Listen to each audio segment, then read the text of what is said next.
Hi, I'm Kestrel. This video is going to serve as a companion piece to my next big video, the Unrelenting Commodification, Half-Hearted Answers, and Limp Rebellion of Watch Dogs. That video should be released a month from now, but I figured we could take a moment to see what good fun the Ubisoft open world formula can offer before then. Let's get started. It strikes me as odd that the Ubisoft formula we all know stems from Far Cry 2 of all games. For one, it's one of the most hostile games I've ever played. Enemy checkpoints constantly respawn, making most treks to objectives more dangerous than the actual mission itself. There's no standard autosave feature like most open world games of the time, so it's on you to make sure that you're not going to set yourself back a few hours if a mercenary decides just to splatter you with a car. It's a consistently mean game with an even crueler backdrop, a war-torn Africa where the rich sell weapons to anyone they can so the person with the highest dollar can swoop in when the smoke clears. There's nothing about Far Cry 2 that is comforting in the slightest, so what did Ubisoft see in it to make it the basis of its formula going forward? Let's take a look at Far Cry 2's most basic mechanics and try to see the mass appeal of them. It's already an open world game with a whopping 2 maps split between the 2 acts of the game, so what's so special about them compared to the Saints Row and Grand Theft Autos of the time? The biggest difference that I can snuff out is the combat styles. I mean, no dip though. The game takes place from an entirely different perspective from those games. I think what I'm trying to get at is that the loop of combat is so much different. Ever since its first incarnation by Crytek, Far Cry has always centered its gameplay loop around the vast environments and opportunities for long-range setup. If you can find a nice rock hundreds of meters away from a camp, then there was nothing stopping you from just taking out everyone in there except for poor positioning. It's always why I've been so attracted to Far Cry, specifically out of the massive Ubisoft library. That's also another reason why I tend to like these games so much at a mechanical level, the sandbox itself. The outpost systems of the Far Cry games get my creativity flowing, especially when most of the outposts are varied, like in the case of Far Cry 2. Outside of checkpoints, outpost layouts never repeat, so no main missions are going to play out the same. One mission might have you sitting on top of a cliff overlooking a train yard, setting up and waiting for the perfect opportunity to blow an oil tank to Kingdom Come with a ranged explosive. You may need to get hands-on and infiltrate a junkyard to find valuable intel for another mission. Variety is in the blood of Far Cry 2. The more detached nature of Far Cry 2 helps secure a player as an agent of chaos. Far Cry 2 positions you as a mercenary fighting proxy wars in Africa. The way that the game attaches you to your characters through survival. Your character's caught the bug, or the mosquito, if you will. A constant supply of malaria pills is needed to see the end of the game, which I won't go too deep into in the event that I make a Far Cry series video. Your survival is dependent on the gameplay loops offered. Convoy destruction missions are provided to the players at gun stores, and should the mission go off without a hitch, you can buy more powerful weapons. Completing main objectives, radio missions, and finding stray blood diamonds in the open world allow you to buy these weapons and upgrades for your survivability. By the 3rd hour of my playthrough, I had everything I wanted for the rest of my playthrough. An SMG, an explosive crossbow, and my trusty SVD. Something I feel like I miss from old Ubisoft is a lack of severe padding. Far Cry 2 has an absurd amount of collectibles, not unlike most open-world games. There are jackal tapes, which give you more insight to the main villain's motivations. If you install the PC fixes for Far Cry 2, you get access to the predecessor tapes. DLC collectibles offering even more background storytelling. 221 briefcases are holding small clutches of blood diamonds for you to find, but in the context of Far Cry 2, you don't need to do all these things to get the most out of the game. The game uses its hostile environment, diegetic map menus, and unobtrusive HUD design to make sure that a player never feels disconnected, as if they are completing a checklist, something later Ubisoft games would struggle with greatly. Everything is on you, your navigation skills, your survival, it's all on you. One mechanic that I appreciate is the buddy system. Later entries in the series would elaborate on this mechanic, but not in the ways that Far Cry 2 specifically uses them. The Guns for Hire system would turn these characters into standard Bethesda-style NPC companions, but I find the way that Far Cry 2 uses them to be compelling in their own right. Far Cry 2 operates on a silent protagonist dynamic. You pick your avatar at the beginning of the game, and the other avatars you didn't pick appear as the other mercenaries that you can build trust with. Should you help each other out instead of just completing your own objectives, you will find yourself with new safe house upgrades and unique weapons. Should you rest at a safe house in the middle of missions, you can recharge your buddy escape mechanic. So in the event that you inevitably eat shit, your buddy can pull you out of direct fire and help you, as long as you help them too.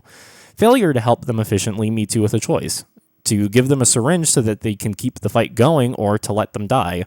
Keep in mind, this is a character that you've been sharing the battleground with, but with the detached nature of the game, it makes it clear that while they are your buddy, you can't spare any friendship here. Hell, you may not even have a syringe for them in the moment, so what could your choice be? To let them squirm or suffer, or to take a quicker approach? Far Cry 2 isn't the narrative-heavy beast that its successors would be, but I feel as if adding a massive narrative to what is supposed to be a personal mechanical experience would be souring things a little bit too much. I've always described Far Cry 2 as the mainstream's attempt at Stalker, an experience that prides itself on a memorable atmosphere rather than a deep-written narrative, which Far Cry 2 excels at. It helps that the landscapes of Far Cry 2's unnamed African country are just so memorable. I found myself riding the white dunes of the outskirts, not just because it was a safer alternative to fully assaulting a checkpoint, but because I just wanted to take in the vast, hazy sandscapes that I just couldn't find in any other video game. Hiking up to Resistance HQs always rewarded me with beautiful vistas lined up against dense foliage. This isn't unique to Far Cry 2 in the slightest. The entire Far Cry series feels grounded in reality with its rugged geography, but it's a series staple to make these worlds feel like a dream being controlled through your fingertips.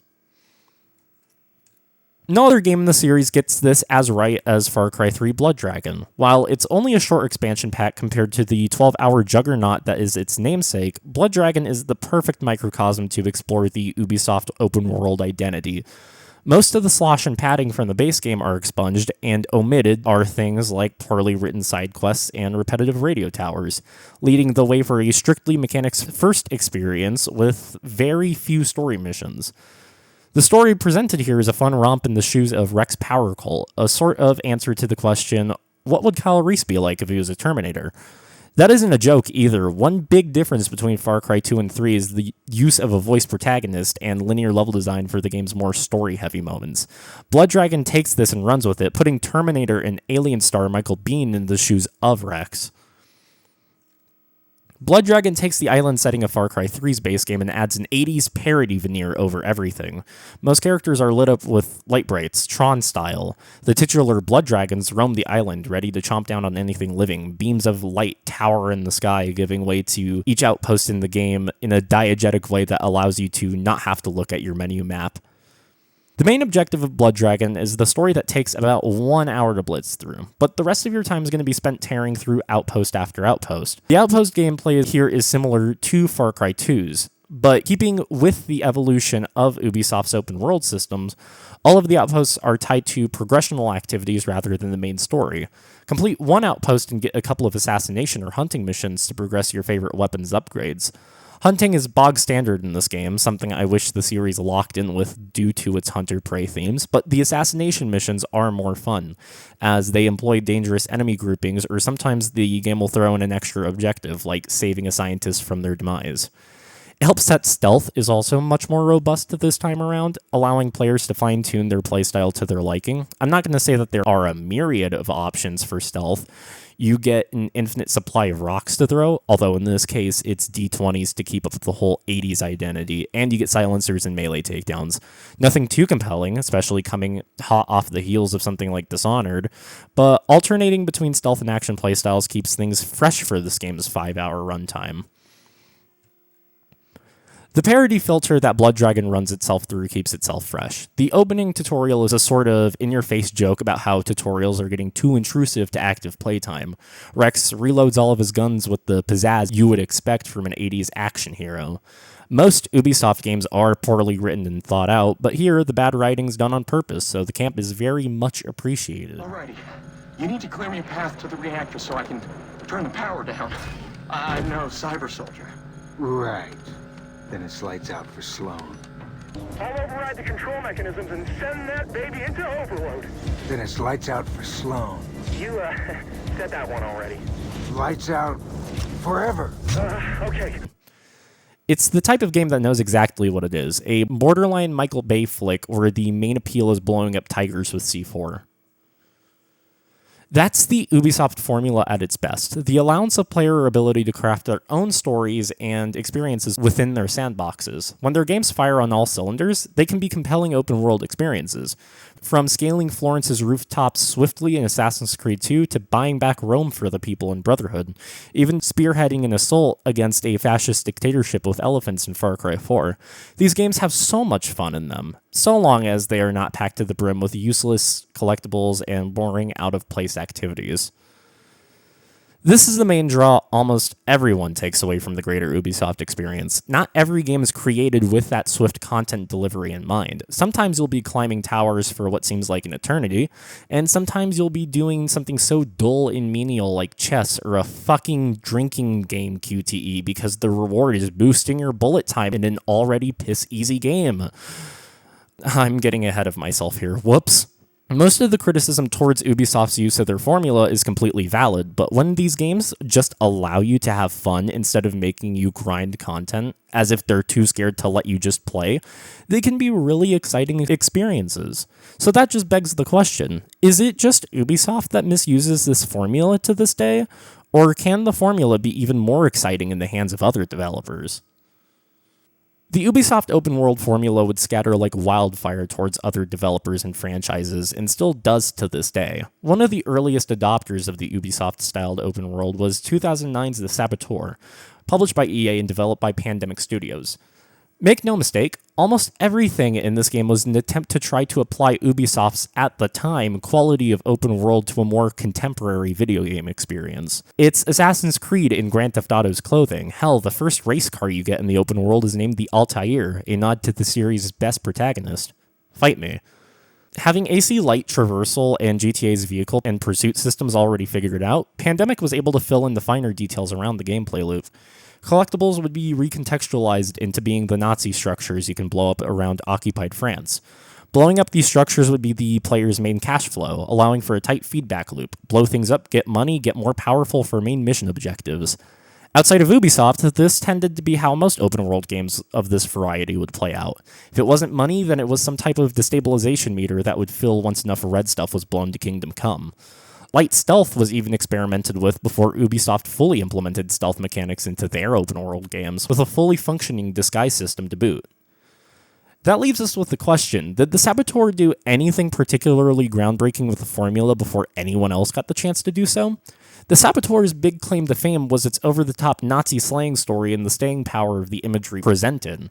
Entire city blocks would remain in a state of black and white post-processing until our lead man, Sean Devlin, put a hole in the Reich's regime. This, coupled with the game's sublime feel and excellent radio soundtrack, meant that I was finding opportunities to just get lost driving around the rain-soaked streets of Paris.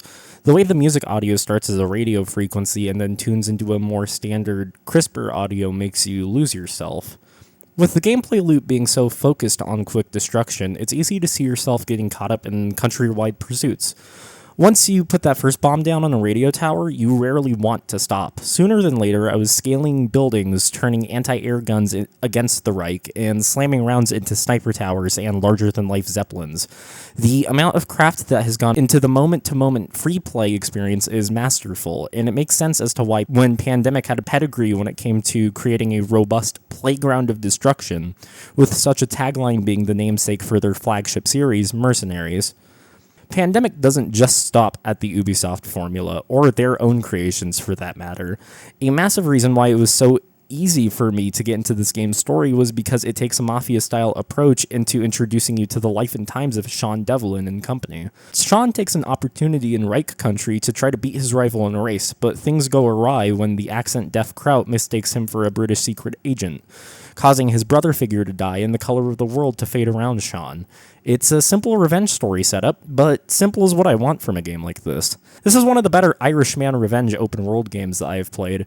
Not like the last one I played was any good. Oh, whoops, I keep getting ahead of myself. This game is still impressive to this day, both in the visuals and mechanics department. Whenever the PC port isn't tweaking like crazy, though, it feels like a kick in the gock that Pandemic wasn't able to iron out the kinks with a rather unstable PC port, because they got shut down a month before the game was released. Yeah, imagine that. A period when an Ubisoft-styled open world wouldn't be enough to save your company. The formula so synonymous with open worlds and money printing was too risky back in 2009. I urge anybody with an Xbox Game Pass subscription to give this the flowers that it deserves. My point with this video is to show how much I value the Ubisoft open world formula as a comforting fallback whenever I feel overwhelmed with much more mechanically dense games. It feels good to just kick back and plow through an open world after 3 long months of playing nothing but immersive sims, co-op shooters, and experimental Wii games. Outside of Far Cry 2, there wouldn't be anything from this genre that I would call the pinnacle of art. Just robust games. But not all Ubisoft games are created equal. Some are uncreative, or back down from having anything interesting to say in an effort to commodify, or are just plain insulting, bloated, and boring. Stay tuned. Thank you deeply for watching. Morning, beautiful. I'm coming along for the race. Vittore asked me to take pictures. Couldn't he wait till I made myself a little more decent? I don't believe in miracles.